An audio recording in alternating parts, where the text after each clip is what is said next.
kí ni wọ́n ṣe jọ síbí wọ́n tún gé irin mi ìṣẹ́ṣẹ́ ẹ̀ kò ká ní. irin yẹn ló máa fi ṣe kinní tó máa fi de ilé yẹn mọ́lẹ̀. ok ṣé ẹsẹ̀ ilé.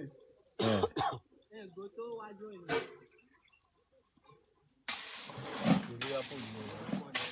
ìyẹn ló fẹ́ ṣiṣẹ́ gbẹ̀gbẹ́ àbí. ìyẹn ló máa wà ní àárín àbí.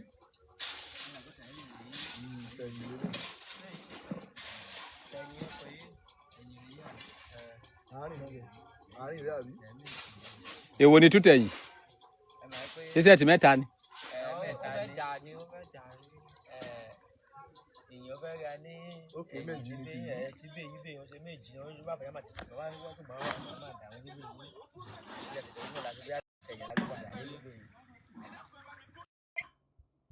Ọba mi.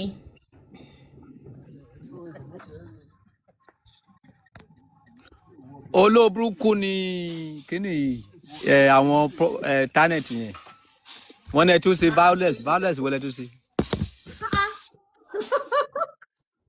Violence kẹ̀. olóburúkú mà ní wọn.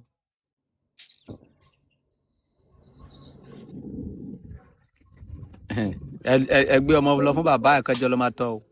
Double tap on your screen and share the likes. Double tap, double tap, double tap, double tap, double tap. Tap, tap, tap, tap, tap, tap, tap, tap, tap on your screen. Tap on your screen, guys, and share the live. ṣé a lè dìbò yá kẹ́ gbé nǹkan sí background o TikTok tún lè sọ pé oògùn. ó lè jẹ́ mi àbí. ẹ wá picture kan gbé sí background. ó bẹ́ẹ̀ ta kò tí ì hàn o. ó ṣe lọ́wọ́ bá. Tap on your screen, guys. Tap on your screen, guys. Tap on your screen, guys. Tap, tap, tap, tap, tap. Double tap on your screen and share the live. Tap, tap, tap, tap, tap, tap. Tap, tap, tap, tap, tap, tap, tap, tap, tap, tap, tap, tap, tap, tap. Tap your nipple, tap your nipple. Tap, tap, tap, tap, tap, tap, tap. Lady Sherry mi, Ọlọ́run ṣàwọn èèyàn tí pọ̀ jù. Mo rí yín. Tap, tap, tap, tap, tap, tap, tap. Bá mi ọba àwọn ọba ẹ má jò lọ. Kábíyèsí ó jẹ rè. Tẹ́ ẹ bá tún ṣe. Robinson, ọmọ yáa ni. Ilé tó lóòjù ló máa dà bẹ́yìn. How are you? Tap, tap, tap. No, your water ló wà lẹ́yìn. Tap, tap, tap. Your water yansh. Tap, tap, tap, tap. Ọba mi bó máa yín rè o. Yé gàgàgàgà mọ́ ẹ̀mọ́ ẹ̀ka àwọn èèyàn mọ́ àwọn èèyàn mọ́ púpọ̀ ẹ̀mọ́ ẹ̀ka àwọn èèyàn. Àwọn tó wà ní comment section wọn tí ìrìbọ ṣe wà yẹn. Tap, tap, tap, tap, tap, tap, tap, tap, tap, tap, tap, tap. Share the live, guys. Challenge. Mo fi wé Instagram tí mo mọ̀ pé àwọn àyọ̀tọ̀ báyọ̀ bẹ̀ náà mi mọ̀ pé àwọn èèyàn máa wọ lórí FYP. Ẹ ti gbàgbé FYP. Wàláhì. Jesus. Ó yá ọba mi. Sexy sin oníkẹ́ accept.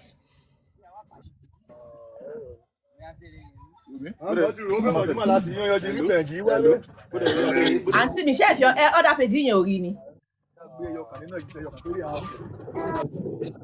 Rubbish náà dẹ̀ ṣe báyìí ní TikTok any small things báyìí. wọ́n ní kíní kan nude mo ṣe wọ́n ní nude kíní kan mo ní kíní nude mo lọ appeal straight ni I don't know what's going on.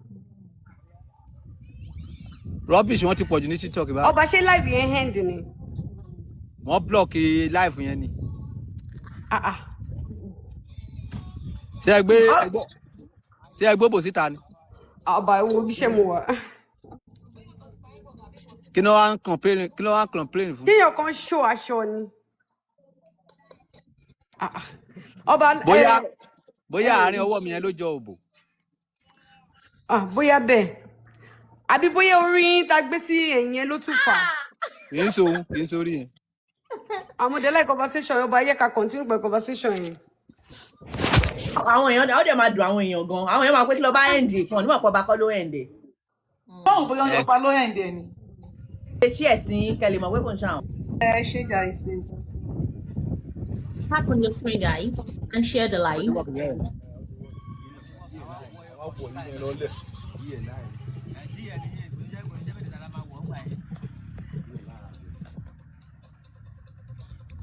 má bọ̀ lọ́mọ tọ́mọ o oníkàwọn kò gbé bùkátà kẹgbẹ́rú ẹ̀ kí bàbá ọlọ́mọ kó gbẹ́rú ẹ̀ láti bẹ̀rẹ̀ kọjọ jáde wọn mi ì lè bá ìjìyà kó a máa jọrọ̀ nìkan kára pa ẹ̀ dà. ọba o bàbá ẹ kúrò lẹ́sà. ẹ káàbọ̀ kí ló fẹ́ bá wa sọ. ẹsẹ apá àtàrọ àkúṣe òní sàn hallelujah o mo kí gbogbo ilé o. tí ẹ ní bèrè tẹ́fẹ́ bèrè ni. àìsàn wọlé ni sàn. ok oya ẹ mú question jáde ẹ máa continue conversation yìí. Gẹ́gẹ́ bí nǹkan tí mo ń sọ lọ lẹ́ẹ̀kan ọba so mo sọ wípé ẹ mọ̀ pé gẹ́gẹ́ bí nǹkan tó ń ṣẹlẹ̀ ní orí social media ń sìn wípé olórin àgbáyé ni tí ò accept ọmọ ẹ̀. wọ́n máa kó bára ẹsẹ̀ ṣé òun ló sọ fún ẹ pọ̀ mọ́. ṣé máa gbé yín. no mi dárúkọ mi ẹ sọ pé ọmọ ẹ gbọ́ Yorùbá tẹ̀ ń sọ tí ò accept tó sọ fún ẹ pọ̀ mọ́ ọmọ ẹ. ìjàlèdè mọ́ ẹ̀kọ́ gbé mi Ọlọ́run ní bọ́ àti yín jẹ́ o. tí ó sọ fẹ́ pọ̀ mọ́ òun ni tí ó accept pọ̀ mọ́ òun ni. kò accept tí ò accept ọmọ yẹn. wá ẹlòmíì fi example. wípé kò ń ṣe ọmọ òun. kò bá yẹn jọ kí sèmi ló rán ẹ kó bí máa lè ní èmi ló fẹ́ bá ẹ tọ́ mo rán ẹsẹ́ ni kó lọ́ máa dógó kiri ni. ọba. mi ò nífẹ̀ẹ́ kí n lọ́ fa kí mo nífẹ̀ẹ́ ọmọ ẹ ò bọ̀ mi lè gbé bùkátà ọmọ ẹ ni mo ń sọ o. azọkọ mi hate ọmọ ẹ ìwọ ni mo fẹ́ mi ìfọmọ ẹ. bó ṣẹ́yìn ò mọ̀ wípé bọ́ǹdì ẹ mọ̀ pé obìnrin tó bá ti ní ọmọ ìfẹ́ tó wà láàrin wọn tó bá máa jí pé ọkùnrin mi fẹ́ wọ àárín wọn ọkùnrin yẹn gbọ́dọ̀ nífẹ̀ẹ́ ọmọ yẹn. tó bá ti bí mo dání kan máa gbé má lọ́kọ mọ́. èmi ò fẹ́. ọba èmi tí wàá mo léèyàn tó yẹ pé kò gbọ́mọ lọ fẹ́ ọkọ yẹn dẹ̀ ló fi ọmọ yẹn ìkejì tọmọ yẹn wà kò tẹ́hùn lọ́rùn. ó pè é ni tó bá pè é ọ lè ṣe. bọ̀ tó bẹ ẹjọ́ torí tọ́ lọ́hùn ṣé rí nǹkan táwọn ẹlòmíì ò mọ̀ àwọn tó máa wá sọ platform yìí ṣé mo pé ó máa ń gba nǹkan tẹ́ bá sọ ẹ má máa sọ wípé ẹni tó bá ti bímọ ẹ mọ̀ pé ẹ̀yin single mother ló pọ̀ ń tà ń sìn. ta ló rán yín níṣẹ́. nǹkan rárá èmi kọ́ ni mo sọ like. ọba kó ṣe gbobìnrin lóhùn kó jẹ́ single mother. ọtẹ bá dẹ̀ sọ lórí nílẹ̀ máa tẹ̀lé o. gbogbo yín pátá lóhùn kó jẹ́ single mother. bọ́ba kó ṣe gbobìnrin lóhùn. rárá ọba. tí ò bá wù yín tí ẹ bá wù yín ẹ máa forí tì ní. tí ò bá wù yín ọba àwọn ẹlòmíì I'm talking ọba òun jẹ́ ẹ̀jẹ̀. I'm talking ìjọ èlò lẹsọ ní palace yìí mo ń sọ̀rọ̀ màá já ẹ̀dà èmi ráyè ṣé ìgbà tá a sọ pé kẹ́ ti lo bí díẹ̀ gbogbo yín lóhùn pátá kẹjẹ single lady because tí from example bóyá ọkùnrin kan fún ẹ lóyún kò gbóyún ẹ̀tọ́ ẹ lọ sí family ọkùnrin yẹn kó lọ fẹ́ nìkan níbẹ̀. ọba. so ìyẹn lè bá gbé bùkátà yẹn ìgbọ́n sẹ́mọ̀ pé ènìyàn lè lọ fẹ́ gbọ́ àbábúwò ẹni tó fún lóyún. yes sẹ́mọ̀ pé tí yẹn sì tó bá gbé bùkátà family kan náà sì níyìn kò sase dànù. ẹ ti gbọ́ o. ìwọ lọ gbóyún ní a wà ń gbé bùkátà bọ̀ ní ilé b ẹ fẹ́ kú. ayé àtijọ́ òun ni fẹ́ pẹ̀lú ọmọ bó gbé nísìwò gbẹ́rù sápá pa ẹ́ dànù. wọ́n ní it is forbidden èèwọ̀ ní ayé ìgbà kan ló máa ń ṣe wọn ò ṣe mọ́ láyé ìsìn ọba. pé ayé ìgbà kan yẹn gan dẹ̀kẹ̀rẹ̀ tí ó dìgbà tọkọ yẹn bá kú lòun ló máa ní right láti ṣu fún ìkànnú àwọn ẹbí wọn kò bá jábúrò kò bá jẹ́ gbọ̀n.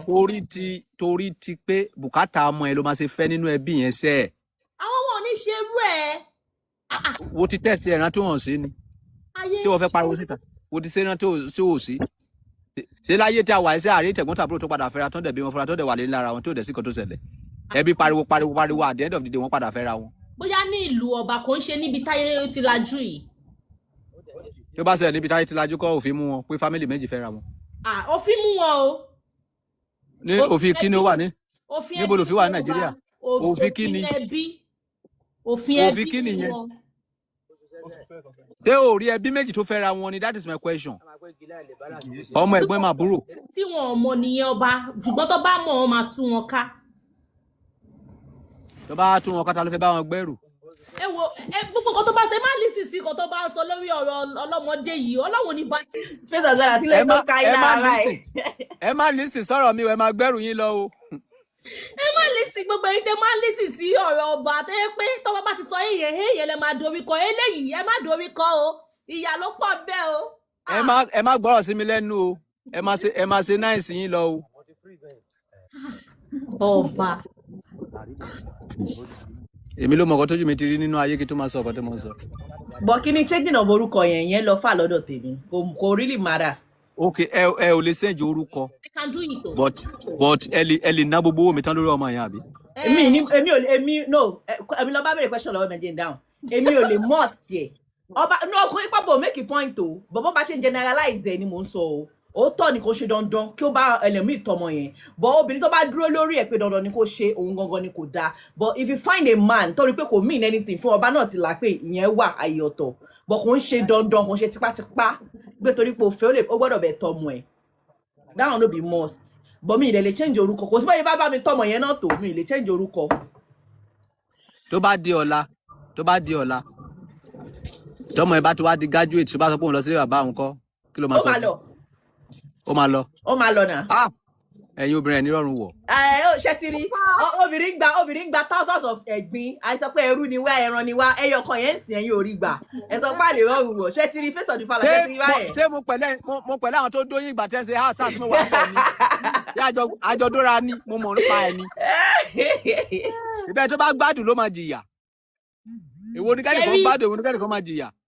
ṣé rí ọba mi èmi personally tí mo mọ̀ wípé kí wá bímọ kan sìn kí wá mọ̀ pé bàbá ọmọ yẹn kò sí nínú ayé ẹ̀ láti ìbẹ̀rẹ̀ pẹ̀pẹ̀ kí wá rí èèyàn kan tó fẹ́ fẹ́ mi pẹ̀lú ọmọ kò easy kọkùnrin tó sọ pé òun fẹ́ gbé bùkátà ọmọ àti ìyá kò easy o ṣé níbi táwọn ọkùnrin ti sọ pé àwọn lè fẹ́ single mother ìwádìí bí ẹni tó fẹ́ mi pẹ̀lú bùkátà ayé mi màá wá ní mi ní change orúkọ ọmọ yẹn tí mo dẹ̀ mọ̀ pé bàbá ọmọ yẹn kò sí nínú life ẹ̀ mo máa change orúkọ ọmọ yẹn o èmi ò na wetin àfi dùbìdà àfi dùn am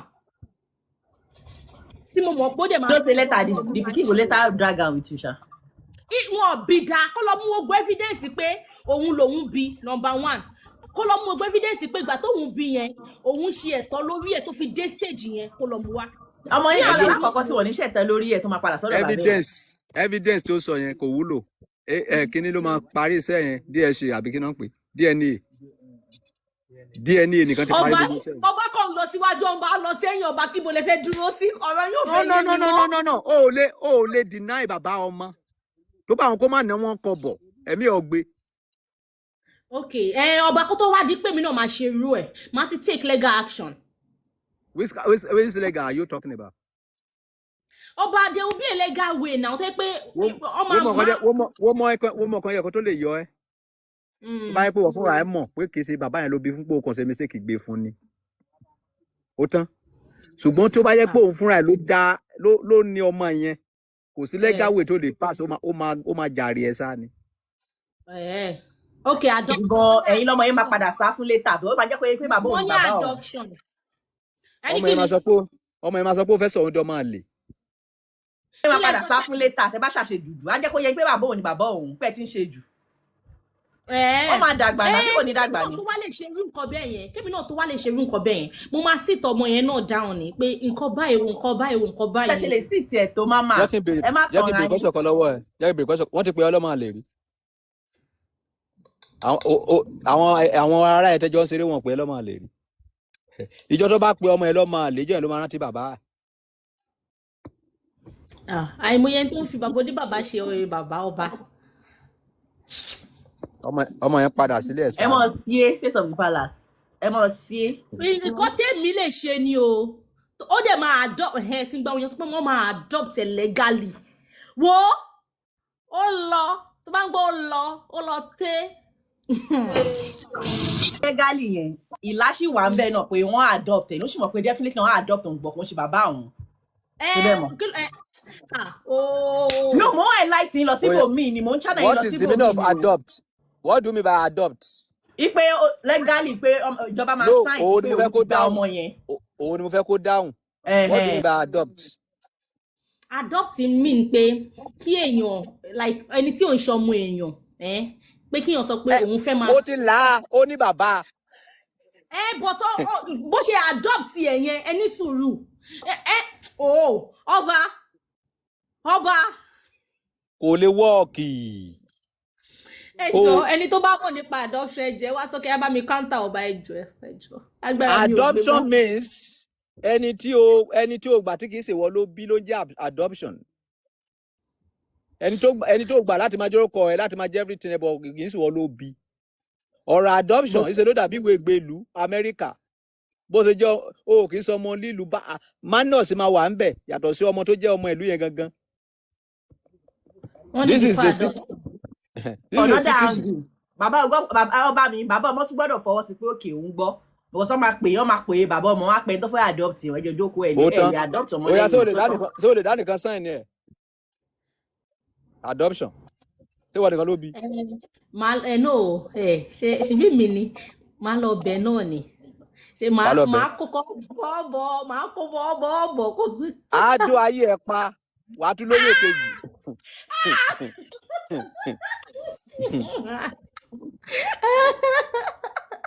Only they don't have to call the father. Thank you, Prince. So that my Prince, you know, òun ló wà lẹ́yìn mi látàárọ̀. Thank you, Prince.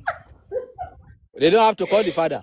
Tó bá dọ̀la tí bàbá yẹn bá lọ take legal action kó ta ọmọ òun kọ́. Prince, I send the request, sir. I send the request. Báwo ló fẹ́ bọ́m̀bẹ̀?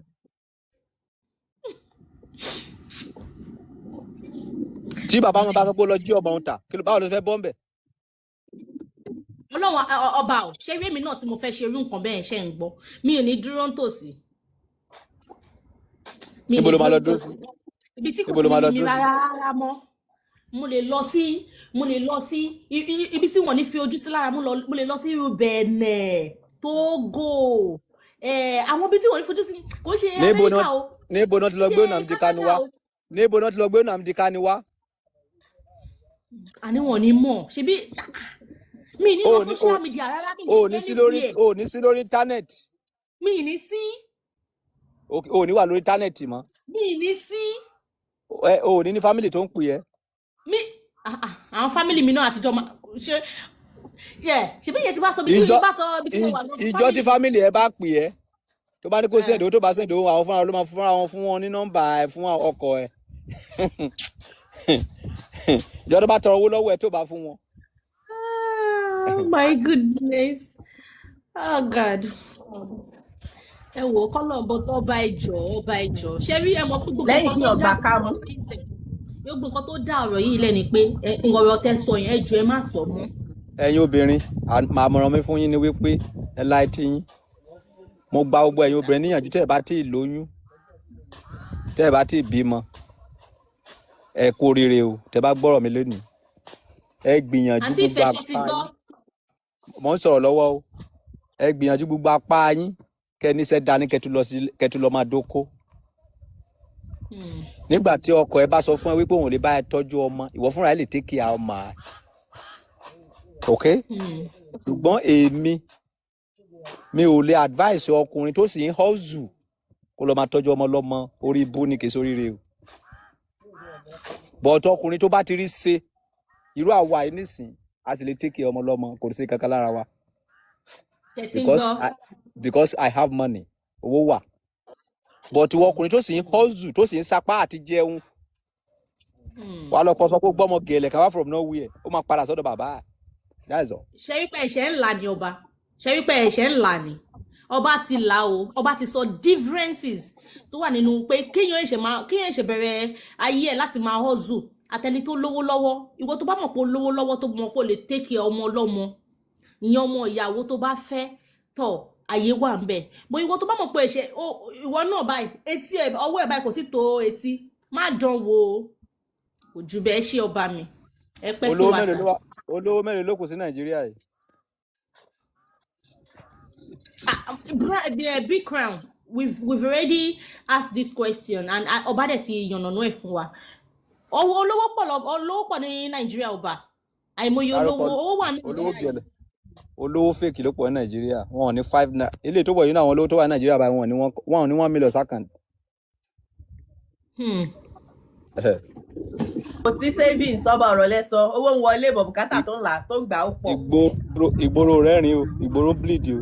Bí mo ṣe wà yìí mi ní 2 million naira second o.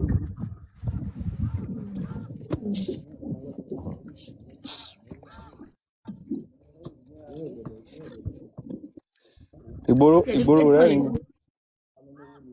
Oba already answered it. He said that if the father is no more alive, that one is different case. You can take your child. Wá o, jẹ́ kí n láàrin yẹn o. Tí bàbá ọmọ yẹn ò bá sí láyé, tí sápá bá mú ẹ kó padà fún sọ́dọ̀ àwọn fámìlì bàbá ẹ o. Ó dà ní fámìlì bàbá kó padà lọ sí. Ọba mi ò ṣàṣedànù rárá. No o, obìnrin tí ó bá ti bímọ, tí bàbá tọ́jú ọmọ ẹ̀. Torí pé mo ti lówó àti pé owó èmi ìrí kan tó fẹ́ fi ṣe ni. Pé mo kàn fi ṣoore. Pé tí bá ṣoore fara ìta náà, kí ni ìyàtọ̀ ẹ̀? Èmi tó fẹ́yàn ní 1 million tó fẹ́yàn 2 million. Èló fẹ́ fi náà lé ọmọ ìyàwó. Bọ̀ pé sápá mú mi. Màá bà ojú anybody jẹ́ o.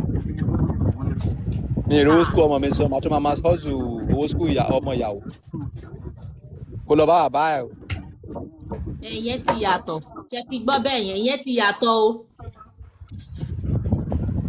Ṣé ẹni tó máa bá ẹgbẹ́rún ló ń wá ni o ní fámìlì ọkọ ni? O mọ bàbá ẹ. Praise of God, àtọ́ṣà ńlá gbogbo ẹ̀. Lọ́gbọ́n mo bá bàbá ẹ̀ náà. Ṣẹ́rí, ṣáàlèdì o. Social media ń sìn, ó ti di nǹkan tó yẹ pé everybody ń tẹ̀lé ọ̀rọ̀ social media o. Ọ̀rọ̀ kan ló ṣẹlẹ̀ lórí íńtánẹ́ẹ̀tì ní ẹnjọ́ mẹ́ta yìí tí wọ́n sọ wípé èèyàn kan ló ń chat mi ìfẹ́ dárúkọ.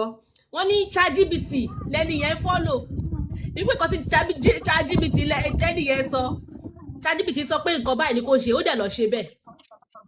So ọba ń sìn social media. Nǹkan tí èèyàn bá gbọ́ lórí social media ló ń tẹ̀lé. So nǹkan tó bá sọ in a short sentence ni wípé ẹ̀yin ọkùnrin tẹ́ mọ̀ wípé bùkátà yín ò gbé àti bá èèyàn tọ́ ọmọ ẹ má kọjá àyè ara yín ẹ má bàa tọ́ ọ but ẹ̀yin tẹ́ bá mọ̀ pé agbára yín gbé láti bá a tọ́ ọmọ tẹ́ mọ̀ pé ẹ má kò tẹ̀ kí ṣe pé ẹ má padà jèrè ọmọ yẹn ẹ bá tọ́. Ọba máa ti fún mi lépè lọ́dà. Wo ti jèrè ọmọ tiẹ̀ náà débi kó fẹ́ jèrè ọmọ lọ́mọ. Rédèrèdè.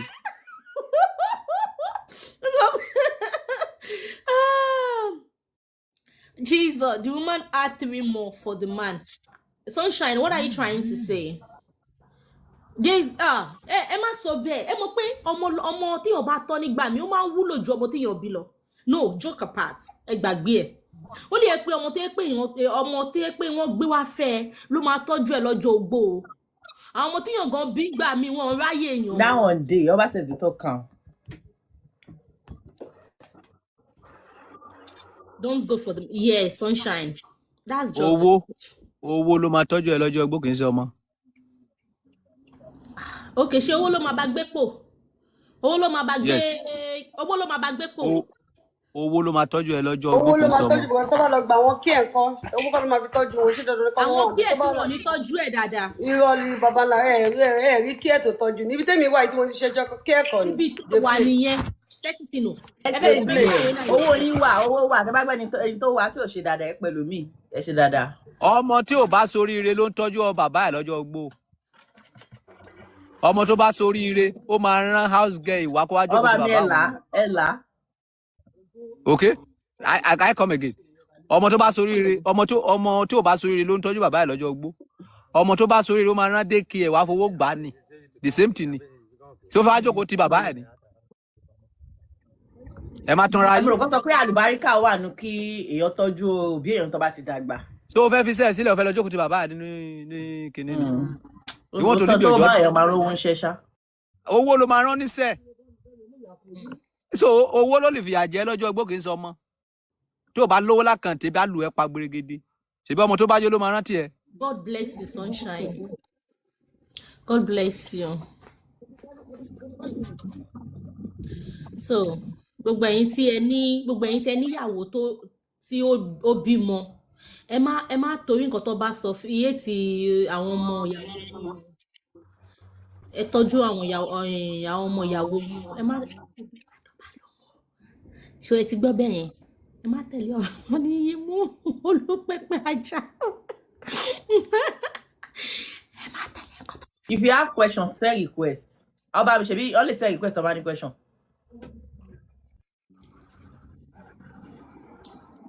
Like you love fire, double tap on your screen now. You guys should double tap.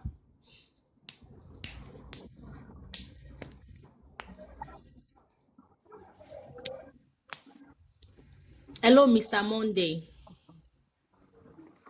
Good afternoon, ma'am. Good afternoon, sir. What's your question, sir? Kí ni question yín, sir? Ẹ̀yin tẹ́ bá ní question láti béèrè, ẹ wá sókè. Ẹ wá béèrè question.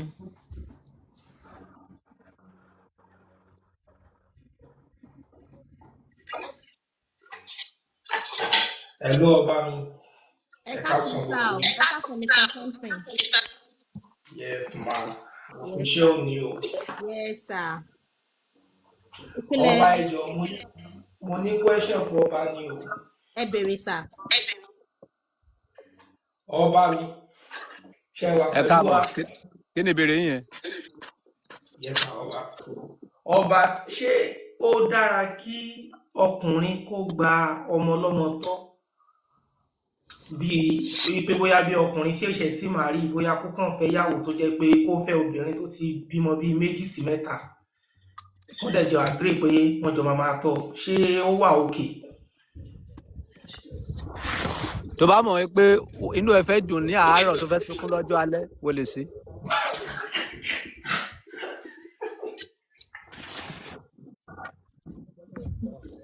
No, Ọba gẹ́tẹ̀ ipe ọkùnrin yẹn ìgbà tó fẹ́ woman yẹn ìrọmọ bí fún ọkùnrin yẹn tì náà but woman yẹn kọ́ ti bímọ bíi 2 níbi tó ti ń bọ̀ tẹ́lẹ̀ so débi pé adẹ̀ advice máa yẹn pé kó lọ fẹ́ lómi kò dẹ̀ sí ìbímọ rí ó nínú ipa wọn ti jọ ṣàdéhùn láàrin ara wọn. I have tell you the reality. ẹni bá fẹ́ dunnú láàárọ̀ kó fẹ́ sunkún lọ́jọ́ alẹ́ ó lè fọ́ lọ́mọ 3 ó lè fọ́ lọ́mọ 2 ó lè fọ́ lọ́mọ 1 bọ̀ tó bá di wá ṣẹlẹ̀ yìí pé ó fẹ́ fọ́ lọ́mọ 1 àbọ̀ lọ́mọ 2 ó gbọ́dọ̀ níyàwó èmi ó ti bímọ rí. Ó dà Ọba à ń ké kọ́lọ́ ń jẹ́ kó gbọ́ òun náà wà ní láì because ọjọ́ tí ìkọ̀kọ̀ bá ṣe nínú àwọn ọmọ 3 yẹn obìnrin máa lọ síbẹ̀ ibi tó bá yẹ ti lọ ẹ̀ náà máa ti do pamọ́ òun ibẹ̀ ló máa ti lọ gba bọ̀dì wá fún ẹ wọ́n lè fògùn pa lára lọ́rùn wọ́n lè ṣe ìjàmbá fún kó wá gbé fún ẹ. So that is it. So kò possible yín sí kẹsàn pé ẹ fẹ́ yí àwọn àtọmọ yẹn ó gbọ́dọ̀ lọ ṣáájú ọmọ yẹn níbikíbi tọmọ yẹn bá wà. That is the problem we have here. Àfi obìnrin tó bá lè kọ àwọn ọmọ yẹn tó ètì yẹ kò dẹ̀ possible. So that is it. Ẹ pẹ̀lẹ́ o ẹgbẹ́ ọmọ kó lójú blackboard ẹgbẹ́ ọmọ kó lójú kínní. Ìyá tó bímọ tó fẹ́ràn jù lágbàáyé. Ó dá Ọba ẹ ṣègùn sá ẹ ṣègùn náà ti ń gbọ́ ní comment section nítorí náà wà ní live ní. Ẹ lọ máa ba ayé ẹ fẹ́ kú lélẹ̀ tẹ̀ wò. Ọba God. Sẹ́ẹ̀rí ẹ jẹ́ ká sọ reality fún ara wa. Ẹ jẹ́ kí n gba ẹ̀yin obìnrin níyànjú lálẹ́ yìí. Mo bẹ̀ yín ẹ̀yin obìnrin tó rọ́ Ọlọ́run. Tó bá ti bímọ fún ọkùnrin no matter what jókòó ti ọkùnrin yẹn. Tó bá fi ọkùnrin yẹn sílẹ̀ kó fẹ́ lọ fẹ́ ọkùnrin mi kó fẹ́ fìyà jẹ ọmọ yẹn ni. Ní kí ọmọ yẹn kó dàárín wa ti ọkọ ẹrú. Àbí kí ọkọ kó dàárín wa tọmọ yẹn rú ìkan máa ṣẹlẹ̀. O lè escape marriage. Because tí ọkọ ẹ bá nífẹ̀ẹ́ tó bá nífẹ̀ẹ́ ọmọ ẹ tí ò bá mú ọmọ yẹn tó bá mú ọmọ yẹn tira ó danger. tí ọmọ yẹn wà nílé bàbá ẹ̀ ó danger tó bá mú ọmọ yẹn tira tí nǹkan bá ṣe bàbá mi á sọ pé kí ló tí nǹkan ṣe ọmọ títí ẹ tó jẹ́ pé tọmọ mi nìkan lọ sí ó lè sọ pé ó ti lò ok tó bá wà ní ọ̀dọ̀ bàbá ẹ̀kọ́ ọmọ yẹn tí ìyá yẹn bá fẹ́ lọ sí ájú ẹ̀ ìyá yẹn lè lọ gbàbọ̀dì wá nǹkan kó lè ṣẹlẹ̀ ok so that is the reason why obìnrin tó bá fẹ́ mi tára mọ́ ìbáyá níta kò lè lọ tó bá lè fẹ́ lọ wàá fi lé mi sílẹ̀ yes méjì ni oh you cannot go there tó bá dẹ̀ máa lọ security tó máa tẹ̀lé lọ á tó 100 security tó bá dẹ̀ tẹ̀lé ẹ lọ yẹn tí ìwọ àti ọkọ yẹn bá sọ̀rọ̀ ìṣẹ́jú kan péré ò ní padà sílé mi mọ́ ẹ gbọ́dọ̀ sọ anything ọ̀rọ̀ gbọ́dọ̀ pa yín pọ̀ hospital tó ń gbé ọmọ yẹn lọ ẹni kó lọ wò kó dẹ̀ padà tí bá rí pé wà tọkùnrin jọ sùdúró sọ̀rọ̀ ìṣẹ́jú kan ẹ̀kọ́ kíra yín lásán ó padà sílé mi mọ́. ó fẹ́ sùn bẹ̀ mọ́jú ńkọ́. olùgbàdì ayé ni ẹbẹ̀ ló máa sùn sí Lord for life. ó ṣe máa sùn bẹ̀ mọ́jú. ó lè sùn bẹ̀ mọ́jú báwo lè sùn máa wá ní ọkọ mi kó máa lọ sílé ọkọ mi. sẹ́mọ̀ pé àwọn kankan mi wà ẹ má sọ bẹ́ẹ̀ ìkọ̀kan mi wà àwọn wòlíì máa sọ pé ó ní àdúrà tí bàbá ọmọ yẹn àti ìyá ọmọ yẹn gbọ́dọ̀ ṣe fọ́mọ yẹn lóru ìjọ ní sàpàná máa pàyàwó ní àtọmọ́ ni. àdúrà ọlọ́bẹ̀ ṣe bá wàá jọ wà mo máa pé jókòó ni ẹ lóò sófẹ́ lọ sàdúrà fọ́mọ yẹn kó fi lè mí lẹ̀. irú àdúrà ọlọ́bẹ̀ ṣe bẹ́ẹ̀ àbí kò dúró no ó wà ó sínú má sọ o àwọn prayer kan wà tó jẹ́ pé wọ́n gbọ́dọ̀ ṣe fún láago méjì òru tó jẹ́ pé wọ́n máa rin hòhò kára ọmọ yẹn tún lè yá.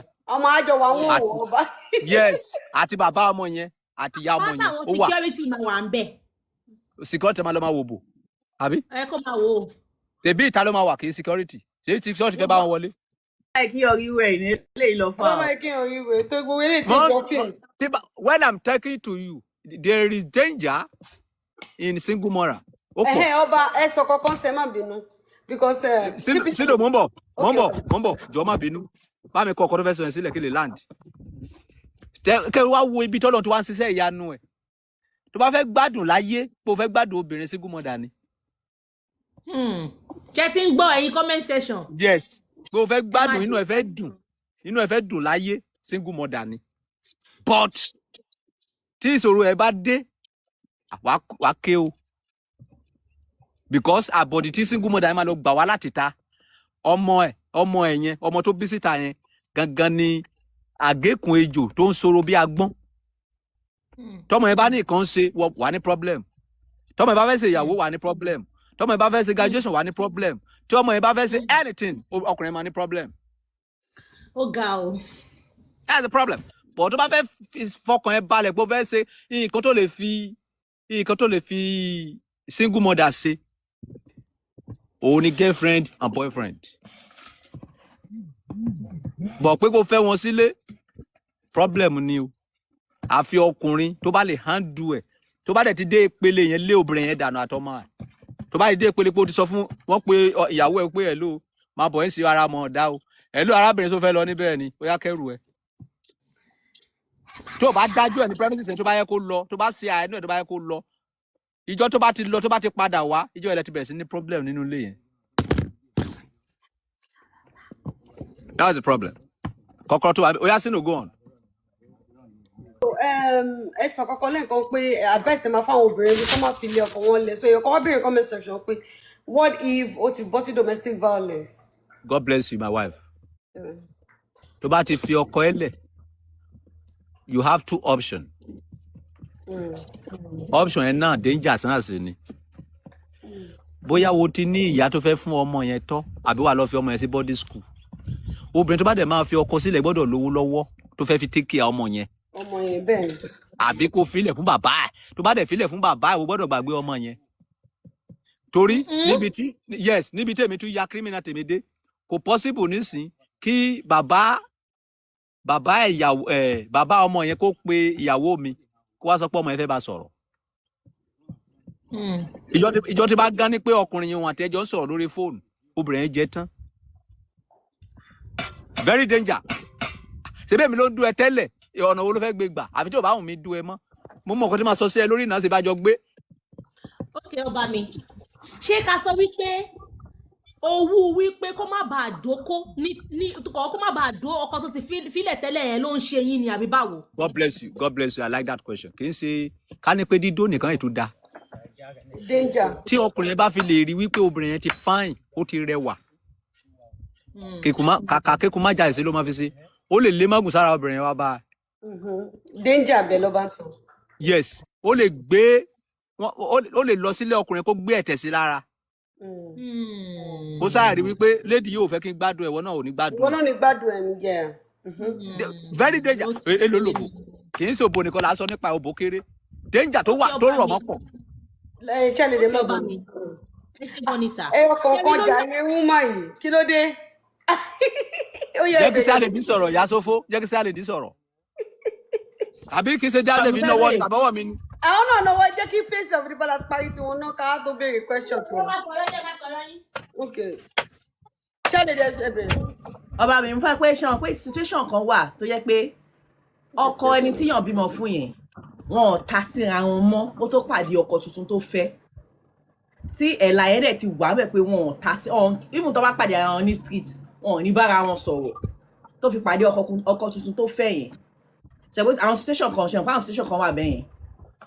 So nínú situation tẹ wá sọ yìí ń sìn òun ló máa fọ okùnfà tó yẹ pé normally wọn kò sí pípé láàrin àwọn méjèèjì náà tẹ́lẹ̀tẹ́lẹ̀ tó máa fi wà ń bẹ̀ but instance kan tẹ sọ pé nǹkan tó máa ṣẹlẹ̀ tó máa fi lọ sí ọ̀dọ̀ ọkọ kí wọ́n ẹ̀ má padà wálé mọ́ ibẹ̀ mo fẹ́ mọ́rọ̀ lọ o ẹni tí àwọn abímọ fún yẹn ìyá ẹ̀ wá kú ó wá lọ síbẹ̀ ṣé o nígbà láti sọ pé àníwẹ̀ mọ́ o kẹ́kọ̀ọ́ jọ dúró tó àníwẹ̀ mọ́. Ìyá ẹ̀ kò gbé àní kankan ò lè pa wọ́n pọ̀ sẹ́ẹ̀ kò ní bá sọ anything. Ó kí wọn lórí fóònù náà. Kí wọ́n fún kí ni wọ́n family ni. Ẹni tó sọ ikọ̀ kò tẹ̀ ní nọ́mbẹ̀ kò ní nọ́mbẹ̀ kò mọ nọ́mbẹ̀ kò ní lórí. Ọba ó mọ àdírẹ́sì ibi tọ́mọ ẹ wà. Ọba mi ẹ má bínú so àwọn èèyàn ẹ má bínú challenge ẹ ti sọ ṣé kọ́ bá dá yín lọ́wọ́ àbí.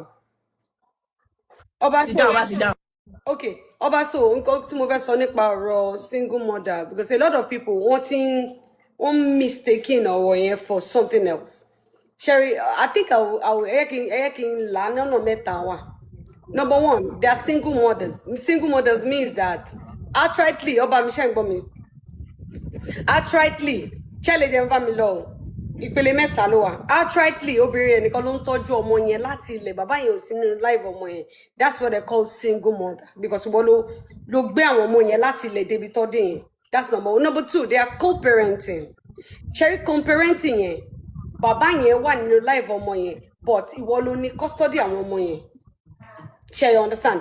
So co-parenting means okay tó bá di ìparí oṣù o iye báyìí ni mo máa fún ẹ o bóyá bí 100 naira ni mo máa fún ẹ ní every month. That's what they call co-parenting.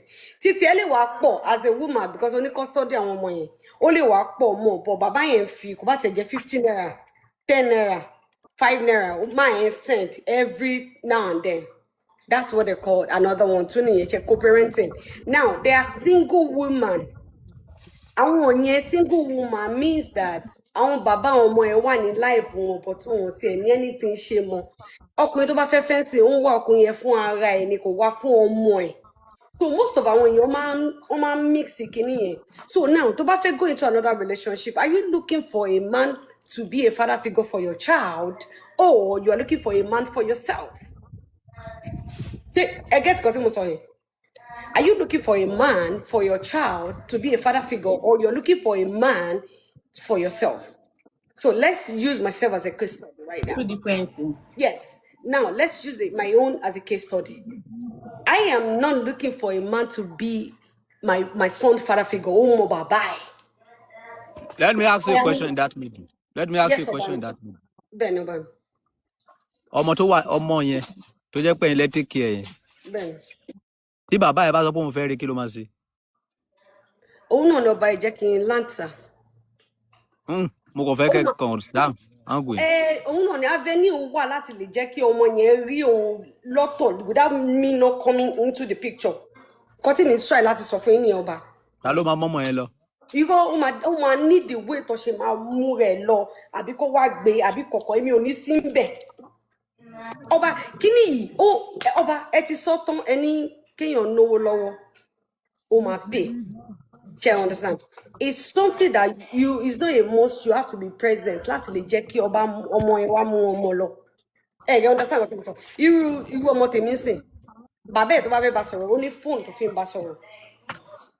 You understand? Only phone. If you don't communicate, I don't have to be there. You don't have to call me to give him the phone. No. Do you understand? Only to get create a gap in I get to I want to ask another question. Yes, Obama. Bàbá ọmọ tó fi ilẹ̀. So ọkọ tó wá fẹ́ǹsì sápá wá mú. Bàbá ọmọ ẹ wá padà di Davido. Ó ní padà lọ báyọ̀ ọkọ àárọ̀. Ọba mi láìláì. Mo ti gbọ́ yín. Okay, Ọba Davido. Ọba jẹ́ nǹkan tí mo try láti sọ ǹsìn. Mo sọ bí ọ̀rọ̀ ni o. Ọkọ tí ẹ fẹ́ lọ́wọ́ ǹsìn sápá mú. Ẹni tí o ti bímọ fún tẹ́lẹ̀ yẹn. Ó wá padà di billionaire. Tó bá sọ pé òun fẹ́ fẹ́ ẹ padà, ṣé òun ní padà lọ? Kò lè fẹ́ mi padà, Ọba. Mo ti gbọ́. Ọba, we all have a mind of our own, Ọba. Mo ti gbọ́ sẹ́ẹ̀. Ọba, ṣé mo bá ẹ Sípò, nǹkan tí ó bá sí ìmọ̀ òwúyàn mọ́ ni o. ṣé mo bá ẹ jiyàn ní? Ọba, ẹ má. Ṣé mo bá ẹ jiyàn ní? Ṣé bí obìnrin ni yín? Of course, Ọba ẹ ní sùúrù. Are you not a woman? Ọba ẹ ń sọ̀rọ̀ based on bóyá fíìmù ní sọ àbí kìíní fíìmù nìyẹn. Fíìmù ni. Hello, Sino, I don't argue with you, man. Hello, I don't argue with you. I'm talking about what I'm talking here. You don't understand, man. Separation, Ọba. Ó depend on nǹkan tẹ́ fi yà. Ọba, hello, no matter what you fi yà. Irọ́ Ọba, ó yàtọ̀. Only stage. Ọba ó yàtọ̀. Ọba ọkùnrin lẹ́yìn. Ẹgbẹ́ kìíní súnmọ́ mi. Obìnrin lẹ́yìn. Ọba ó yàtọ̀. Láìkí owó kò ń ṣe bíi ti báyẹn. Àwọn ìpínyà kan wà. Àwọn ìpínyà kan wà, Ọba, you will not go there again. Bá mi fi kíní sí. Ṣé gbogbo owó wà ní? Ṣé mi ò lówó tèmi lọ́wọ́ ni? Síbò èyí ṣe bá lówó mi lọ́wọ́ gan-an. Ṣé mo ò lówó tèmi lọ́wọ́ ni? Ẹ̀yin ọkùnrin ẹ jára yín o. Wọ́n ti wo fíìmù lọ. Ọba, ẹ yẹ kí n sọ̀kọ́ fún yín, Ọba. Reality wà. Fíìmù wà. Gbogbo nǹkan tẹ́yìn sọ yìí ṣe àròsọ la kàn sọ. When it comes to reality, you will know some women will stand on their feet. Ṣé Remi mo fẹ́? Are you joking? Sino. Ọba, so nǹkan tí mo jọ láti sọ, Ọba ẹni sùúrù náà ẹ̀yin bá padà sórí ìrìn. Sino, Olórí, I'm not arguing with you, man. Yes, Ọba mi, we are learning. You say so, I hear. That is yes, Ọba mi. Ọba mo understand, yeah, we are learning. Nǹkan tí mo sọ, like I said, ṣe category mẹ́ta yẹn, òun ló wà lára gbogbo àwọn èèyàn tó wà nílẹ̀. Now, what I'm saying is, number one, àwọn kan wà. Single mother ló ń pè wọ́n nítorí ẹ̀ wọ́n ti ń kó papọ̀, Ọba nítorí ẹ̀yin náà ti kó papọ̀ mo fẹ́ try láti ṣọ̀nà ẹ̀fọ́ ní Ọba kẹ́ lè má kó gbogbo ẹ̀ papọ̀ because ẹ ti kó papọ̀ ṣe understand. We have single mothers, right? We have co-parenting and we have single woman. Wọ́n ti kó papọ̀ mọ́ra wọn. Single woman yàtọ̀ sí single mother, Ọba. It's so different. Single mother. Sino, I understand what I try to say, but you don't understand me, man. Okay, let me ask you a question. Yes, Obama. Why are we married, self? Kí ni reason fi fọ́kọ gan? Kí ni reason fi fọ́kọ? Nítorí dídò ni. Àti kí tún ni? Dídò àtowó, bóyá méjì yẹn náà. Ẹ̀zọ̀. Kò sí nǹkan tó ń jẹ́ love anywhere. Náà, bóyá dídò àtowó, that's it. Nǹkan tó fa love wá. Nǹkan tó rí lára ọkùnrin yẹn ló fa love. Either bóyá ó wà financial stable. Or ó lè do ẹ dáadáa. Ó lè do ẹ dáadáa, bẹ́ẹ̀ ni. Or ó jẹ́ popular person. Yes. Or ó jẹ́ èèyàn tó láàmìlàaka nínú ayé. Bẹ́ẹ̀ ni, Ọba. Now, ìwà tí ọkùnrin yẹn bóyá nígbà tí ẹjọ́ wà ní school ẹ ti jọ fúnra yín lóyún. Bẹ́ẹ̀ ni. Now, wo ti fi ọkùnrin sílẹ̀ wo lọ fọ́kọ ẹ̀mí. Now, ọkùnrin yẹn ti padà di billionaire. Òun sì fẹ́ as a man. Ó yàtọ̀ sí wípé kò ta sí ẹ wípé o ò bẹ́ ṣùgbọ́n ó sì ń wo òun kóun fẹ́ ó ń sọ fún ẹ pé kó fi ọkọ ẹ sílẹ̀ wá kí ló fẹ́ báwo ló sì máa fi àjẹrà níbi tó wà kẹ́nìkan 90% obìnrin máa jápa láàrin ìṣẹ́jú méjì. Ọba òun náà ni nǹkan tẹ́ sọ yẹn it can happen, it's okay. Mo understand nǹkan tẹ́ sọ, Ọba. But again, I'm saying that it depends on the separation of those individuals. Oba, you understand? Now, tí Oba pinya ní pinya either one or two ways, don't feel when you come back. Probability wa Oba, you understand? It's okay. Àwọn kan wà ìpínyà àwọn ọba kò lè jẹ́ kí wọ́n tiẹ̀ lè tú regardless of whosoever tó máa jẹ́, they will never Can come. you give me an example of ìpínyà are you talking about? But it can differ me more. I don't know, but oyinmo po differ. Ẹ sọ irú ìpínyà yẹn tí owó ò lè parí ẹ̀. Can be blood. Àwọn míì máa ń jẹ́jẹ́ ọba. Ẹ̀jẹ̀ okay bóyá ẹ̀jẹ̀ wọn ò bára jọ. Exactly. Yes. Like a genotype, and they didn't even know about it before. Ṣebí ẹ̀jẹ̀ ni ò bára jọ, ó kó bá òbòjọ náà. Ọba no. A ní kíkan dó ẹ. No, ọba tó bá jẹ́ pé kò fẹ́ bímọ nìyẹn. Mi ò sọ pé kó bímọ kí sáà máa dó ẹ sá. Irú ọba imagine. Ọba the way that ṣe ń wọnú yìí. Eléyìí different ọba mi. Kí sáà máa dó ẹ sá ni mò ń sọ. Ṣebí ẹ̀jẹ̀ wa ni ò bára jọ o, ó kó àtùbọ̀ wa bára jọ ni. Bẹ́ẹ̀ni ọba okay. Ọba mi fẹ́ fi mọ̀ pé mímí àti àlè argue láìláì. Ọba okay kò sí problem sá. Kò sí problem ọba mi. Kí ni woman yẹn sọ pé mi understand yìí. Ṣebí you are talking about genotype wípé okay o àwọn kan wà tó bá ti lóyún fúnra wọn máa bímọ ọmọ tí ara ò dá àbí kì í ṣe nǹkan tẹ́ sọ nìyẹn. Bẹ́ẹ̀ni. Àwọn tẹ́jẹ̀ tó máa bí ọmọ tó ń sick àbí. Bẹ́ẹ̀ni. Nísìn mo ní okay o ṣebí ẹ̀jẹ̀ wa ní ò bára jọ a ò bímọ fúnra kan wá láti ilé ọkọ ẹ kí máa do ẹ that is all. Okay. Question tẹ́ bèrè yẹn mo ní kí ni o. Oh, ẹ má bọ̀ ẹ fọ́ Okay, bá àti lé ẹ̀ o. sọ̀rọ̀. Ẹ jẹ́ ká ṣe wà lórí question tó bá béèrè yẹn pé kí ni nǹkan tó lè fà tọkùnrin máa wá irú ìpínyà wo ló lè fà tó máa wá tí ò ní gbà. Àti sọ genotype ẹ. Me, I have my own point of view. So ọba ẹ má bínú lẹ́yìn question o challenge yẹn jọ ẹ jẹ́ ká go back to categories èèyàn mẹ́ta tí mo sọ lẹ́ẹ̀kan ẹ̀ tí emphasize the lórí o. Categories mẹ́ta tí mo emphasize but senator béèrè lọ́wọ́ mi sí pé what's the difference? So mo fẹ́ kí senator mi máa ìdáhùn náà so mo fẹ́ kọ́ bá emphasize the lórí. Ṣé kìí ṣe lórí. senator lóyìnbó òfò yẹn tó wà ní palace wa ń gbà yẹn? No, senator èṣù lálù ni èṣù ni. Ẹ̀họ́ náà ni mo sọ lóyìnbó òfò òyìnbó rẹ̀ ní ìgbé. Wọ́n sọ òyìnbó. Ó yá sí àlejò gbọ́n. Jáde sọ̀rọ̀ kí tó. Ti bóyá genotype. I won't even call now. I want to use myself as an example. Because tí mo sọ no capital no nǹkan tí mo sọ fún ọba pé kọ́kàn yẹn jẹ́ trillionaire mi lè go back. This is me here. I got pregnant at the age of 19 years. Mi ò gbọ́n. This same man, ẹ̀kan péré ni mo jù gan la ọ̀rẹ́ mi máa ń pè mí this virgin mo fi lóyún. Ó gbọ́n jù mí lọ. He was 5 years older than me. So ìgbà tí mo lóyún yẹn, yọ ló fàjà láàrin wa. Me, I have the fear. Ìgbà tí mo bá yọ mo máa kú. Kìíní yẹn fa hatred láàrin mi àti along the way. Due to pé mo sọ pé mi ò yọ, òun ò dẹ̀ ready. Òun nìkan dẹ̀ ní ìyá ẹ̀ bí. Ṣé ń bá mi lọ? Mi ìfẹ́ lọ straight nǹkan tó máa cut the story yẹn bọ̀ kí kọ́ bá lè mọ̀ pé àwọn èèyàn kan wà wọ́n máa stand ground pé kò jẹ́ trillionaire tẹ̀. No going back. So ẹ sì ro jẹjẹ níbi tẹ́ wà yìí ni.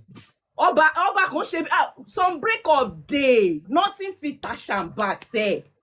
Tó yẹ pé mo labour fún good 4 days before labour wọ́n jẹ́ kó yé mi pé ojú ara mi tight kí padà lọ sí ọ̀dọ̀ ọkùnrin tó fún mi lóyún. It was that same man told me ṣebí wọ́n ló fẹ́ ní oyún tí bá máa kú kí n kú. I don't get. You can't get money. I can't say I dey suffer. I can't go back to that guy. Some break up day kò sí nǹkan tó lè tàṣe ẹ̀wọ̀n sí ọba. Ọlá pé ẹjọ́ kò ní sọ̀rọ̀ tẹ́ ń sọ yẹn. Ó yá mi ò bá yín jiyàn mo ti gbọ́ tiyín mo ti gba tiyín ó yá sọ mí. Mo ti gba tiyín sẹ́ ẹ̀yin lẹ jàre. Ọba categories àwọn tí mo kà lẹ́yìn pé ẹ ti kó papọ̀ mọ́ra wọn. Ẹ ti understand ẹ ti kó papọ̀ so tẹ bá ń sọ ó nójú ìwé tẹ máa throw àwọn ọ̀rọ̀ yẹn sí ẹ má throw jab yẹn at the table categories tí mo kà lẹ́ fún yíyan bá mi.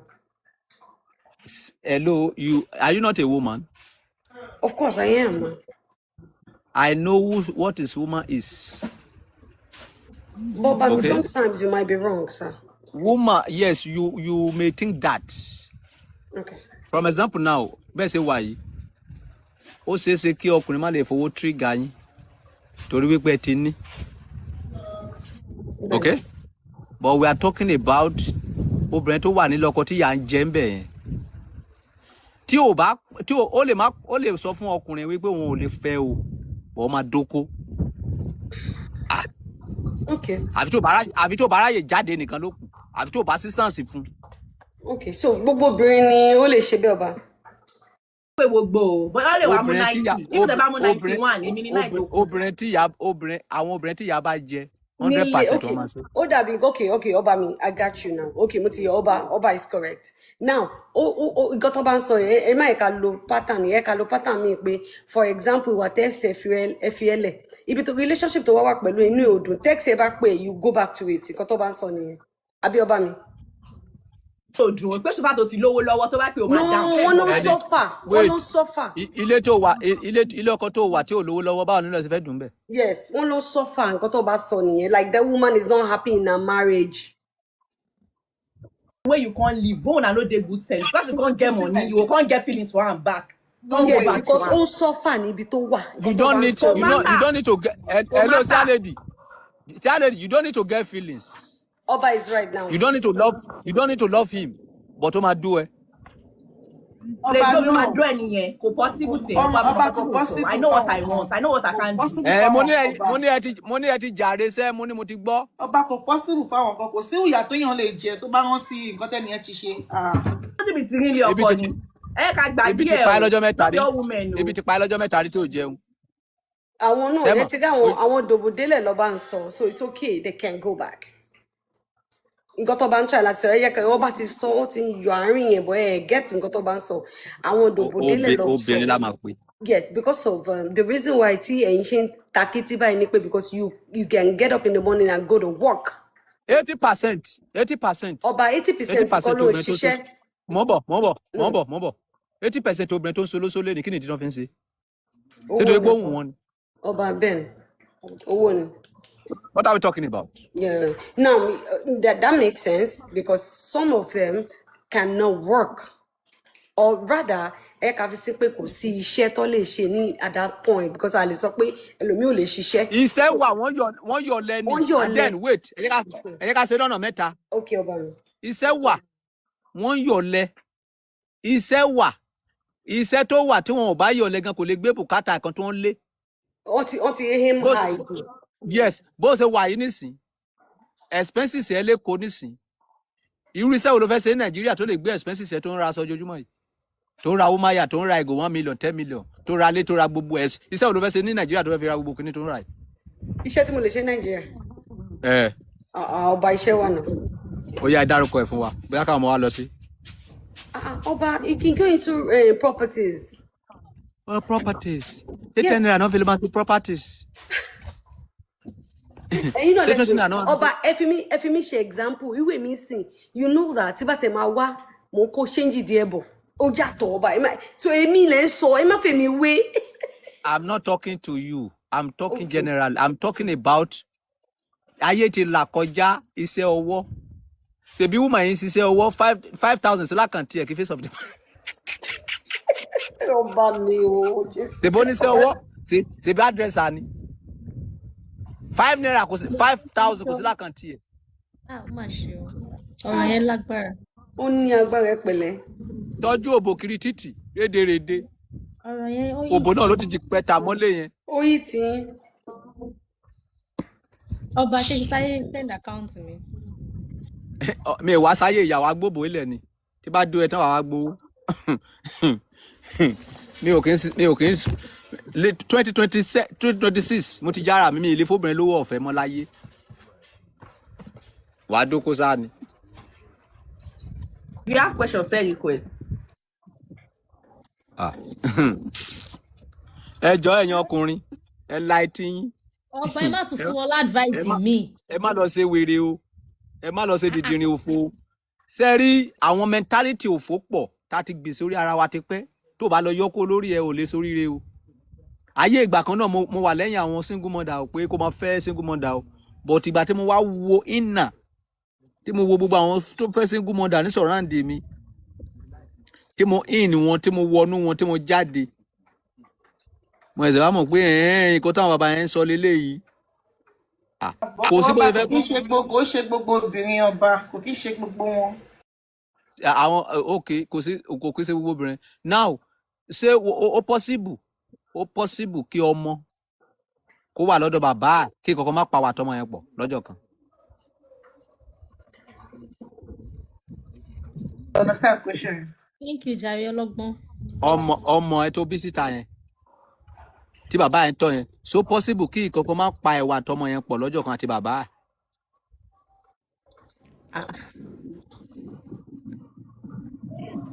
Sọ̀rọ̀ ẹ ti mí. ọmọ tẹ bí fún wọn kó má jẹ́ pé ọmọ yẹn fẹ́ ṣe graduation ó fẹ́ ṣe wẹ ṣé kò ní pa yín pọ̀ ṣé kò ní fa sitting òun ló bá ń sọ.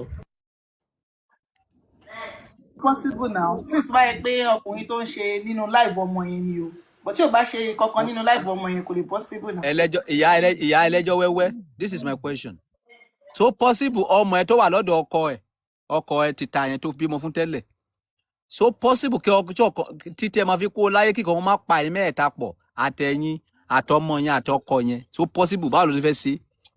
Possible. ìjọ tí àkókò yẹn bá ti dé ìjọ ẹlòmíràn máa fi lè mí lẹ̀sẹ̀.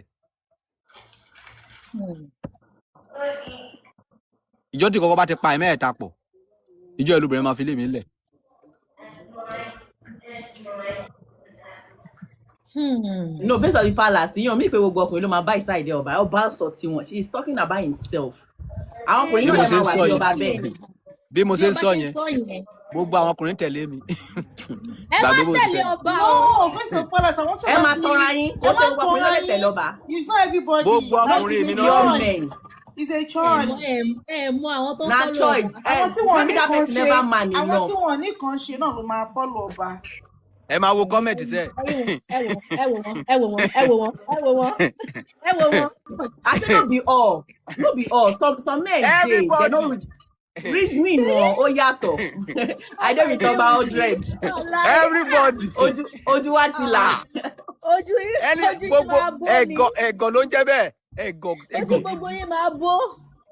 tó bó tá bá ṣe lè ṣe jẹ́ bẹ́ẹ̀ sẹ́nitọ̀ tẹ́rí tá bá ṣe bẹ́ẹ̀ fẹ́yìn obìnrin ọba ó máa disagree ṣáà ni. tẹ́rí tá bá ṣe bẹ́ẹ̀ fẹ́yìn obìnrin gbogbo ẹ̀yin obìnrin tàbí kò yé yín kẹ́tù lóyún ẹ̀ máa ro dáadáa thousands of obìnrin tó lóyún lé ní wọ́n sọ pé wọ́n fẹ́ foyún dọkùnrin mọ́lẹ̀ ni ìyá ẹ̀ wá ń jẹ wọ́n lé ní ọkùnrin ò sọ fẹ́ pé kó lóyún fóun wá lọ lóyún pé kó lè fẹ́. ẹ tí mistake bá wáyé ń ọba. mistake òfowó ni mistake wà o mi kéré o láti gbogbo yín o mi ìmọ̀ kan tó jẹ́ marriage gan o mistake wà o mi ìmọ̀ kan tó jẹ́ foyún déèyàn mọ́lẹ̀ o mo fẹ́ tọ́ wò ni o. ó mà ṣe o tó bá sọ pé irú ọjọ́ báyìí máa wáyé máa ní irọ́ ni o.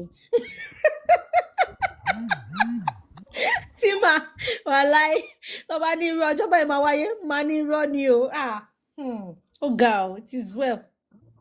ẹ wo gbẹ̀yìn tẹwà ní comment section ọba ń ṣeré ni o ẹ má tẹ̀lé ọba o ìyá ẹ máa jẹ yín o kódà ẹ má bá bọ̀. ẹ wò ó sọ tọkọ bá ti sọ náà ni mọ́tà ó ṣe fẹ́ bóyá o ti bímọ tẹ́lẹ̀ rí have something doing nǹkan tó ti ṣe náà ni pé níṣẹ́ ọwọ́ ẹ̀ lọ́wọ́ kí o má depend lórí ọkùnrin kan èyí tó yẹ kó bímọ fún nínú ilé gan obìnrin ló sì máa ṣe wàhálà. eléyìí tí o tún tọ́ lọ́dọ̀ mi yẹn. ìmí ìwà tó jẹ́ pé ọkùnrin sì máa wà ń bẹ̀ wọ́n ló lọ mọ́ wọ́n wá sì máa struggle. ọmọ tó ń tọ́ lọ́dọ̀ mi yẹn bóyá o lọ gbalé fún ni o tó máa fẹ́ ṣe ẹnì tí a bá máa wá síbẹ̀ wá sẹ́.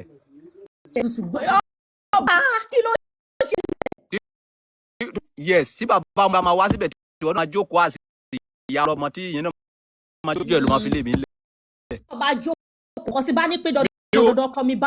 ọkùnrin ló lọ sírú bẹ̀ yẹn mo fẹ́ lọ àrìndín ní ẹ kí ló fẹ́ lọ ṣe. ọba mo fẹ́ béèrè question. yes. a sọ wípé bóyá àwọn yẹn fẹ́ ṣe wedding sìn. tí wọ́n sọ pé mi àti ẹni sùúrù ọba kí wọ́n sọ pé mi àti gẹ́gẹ́ bí ọkọ ilé mi presently wípé mi àti mo fẹ́ kájọ ṣe àǹkó mi ìfẹ́ kémi àtẹni ẹjọ ṣe àǹkó ẹ ní tẹ̀lé. orí ibú. ẹ má dọ́ba lóhùn o ẹ wò tó bá sọ ìlú ìgbà ẹ má dọ́ba lóhùn. oya hold on lọ́jọ́ yẹn báwo ló ṣe máa present mi. so nǹkan tẹ́ ń sọ ní pé mi ní lọ ṣe ẹ̀tọ́ tó yẹ kí n ṣe lórí ọmọ mi. ní sùúrù how did they want to báwo ló ṣe fẹ́ present mi lọ́jọ́ yẹn mo béèrè. báwo ló ṣe fẹ́ present mi ṣe fẹ́ present mi gẹ́gẹ́ bí ìyàwó ṣé òun náà ò ní mú ìyàwó tí wọ́n á present mi as alágbàtọ́ olórí ẹrù. ẹ má jọba lóhùn. Ẹ sọ gbọ́dọ̀ ní sùúrù, mo fẹ́ mú ọba láǹgù yìí, mo fẹ́ mú ọba láǹgù yìí. Ọba ẹ sọ pé alágbàtọ́ olórí ẹrù. ọba mi ẹ sọ pé àwọn ọmọ yín tó wà ń tà pé wọ́n ti wálé padà. Bẹ́ẹ̀ ṣe sọ lẹ́ẹ̀kan. Yes. Ọjọ́ tó bá wá ní nǹkan ṣe, so ẹ expect mọ́mì wọn kọ́ wa. Ẹ má fi ṣèyá fún wọn. Méjì ni. No worry, you don't do like that. Wait, méjì ni. Ọ̀rọ̀ yìí méjì ni. Àìdá kí ìyá wọn lọ ṣe fún ara wọn kí n má sí ń bẹ̀ àbí kí mi lọ sí. Ìkan máa ṣẹlẹ̀. Ìyá ọmọ òde ní síbẹ̀. A ò lè pàdé sẹ́. Ẹ bóyá kẹ́yìn náà má débẹ̀. Bóyá kẹ́ fi yín tí ṣe sí. Kí ni mo fẹ́ lọ ṣe? Màá dẹ̀ jókòó sílé mi. Ọba ṣe ṣúọ̀ pé ayé kan náà yìí ni gbogbo àjọ wà ṣá. Ayé kan ni, I know why I'm talking about. Ṣé bí obìnrin ni? Ṣé bí ọkùnrin ni? Ṣé bí amọ́ra wà náà? It's a woman or man. So àwa jókòó báyìí. Wọ́n wá sọ pé ìyá ọlọ́mọ rí. Bàbá ọlọ́mọ rí. What are you trying to say? Kí lẹ try àti sọ yẹn? Do I know you before? Jealousy ti ń wọ ọjọ́. Kì í ṣe jealousy. Present wa mọ́ra lọ́jọ́ yẹn. Ogun kan ló wọnú ayé mi yẹn. Ogun kan náà ti wọnú ayé obìnrin yẹn níjọ́ yẹn. Kọ́ máa present wa síra. Tó bá jẹ́ pé o fẹ́ ṣe wedding lọ represent ọmọ ẹ níbi tó bá wà. Má jẹ́ kí n wà ń bẹ̀. Kọ́ máa sọ pé bàbá ẹ wà nílé kò wá. Kàbí kẹ̀kẹ́ mi lọ kí wọ́n má wà. Bóyá kẹ́ má débẹ̀. Ó bẹ́tà. Bí wọ́n sọ pé obìnrin tó ṣe oyún mẹ́ta àti èyí tó bímọ ẹyọ kan nítorí ìdí kan àbí méjì, èwo ló bẹ́tà? Tó bá yẹ pé fún obìnrin yẹn ó bẹ́tà kó bímọ. Ṣùgbọ́n fún obìnrin tó sì fẹ́ fọ́kọ ẹ̀ míì ó bẹ́tà kó ṣẹ́yún yẹn. Because àwọn ọmọ ẹ ló máa da relationship yẹn rú. Tẹ́ni tí ọba fẹ́ tí ọba rí ti bẹ́ẹ̀ ṣe rí nǹkan tó ní understanding. Kò sí bí obìnrin ṣe lè love ọkùnrin ẹ tó. Ọmọ yẹn máa pín wọn níyà. Wọ́n máa divide ọkàn obìnrin yẹn. O ò lè nífẹ̀ẹ́ èèyàn méjì papọ̀ ẹni pé máa fẹ́ràn. You cannot love two person. Ẹnìkan péré. So tó bá nífẹ̀ẹ́ ọmọ ẹ díẹ̀ wàá nífẹ̀ẹ́ ọkọ ẹ díẹ̀. Obìnrin ní ìkẹwà kan. Ọba ní tó bímọ ẹyọ kan yẹn kò ní nífọ̀kànbalẹ̀ ńlé ọkọ pé kò ní kó bẹ́ẹ̀ kó má máa rí tó bímọ ẹyọ kan yẹn ó bẹ́ẹ̀ tà kókó yọyún answer yín nìyẹn. What are we talking about? Mo dídì gbé sórí òṣùwọ̀n ni. Gbígbé kí ló ń ṣẹlẹ̀ láàrin. Àwọn kan má jalè gbogbo nǹkan tó bá sọ ó ní àǹgù kan tó ti ń kì mí tó yẹ pé kọ́ bá tó sọ kí ni mi gan bá jókòó máa ń pè ọjọ́ kan gbọ́dọ̀ máa pẹ̀ mí àti bàbá ọmọ mi pọ̀ báyìí. Mi ìfẹ́ sọ pé kọ́tà ẹ̀ máa ṣẹlẹ̀ bọ̀ na something I know wey be say dey talk with my head but na more. Nǹkan tó yẹ dá at some point tí nǹkan tó bá ti ń sọ ọba kan try láti kọ ọba kan go direct ọba kan go direct ọba ò cap ẹ ní àṣefẹ́ gbà wọ́n o ti rí pé mo dákẹ́ now tábánikà wò tó ẹ̀ lọ́ba ṣe kọ́ sọ pé you have money ṣe at some point owó yẹn ó máa control so many things ní arena yẹn.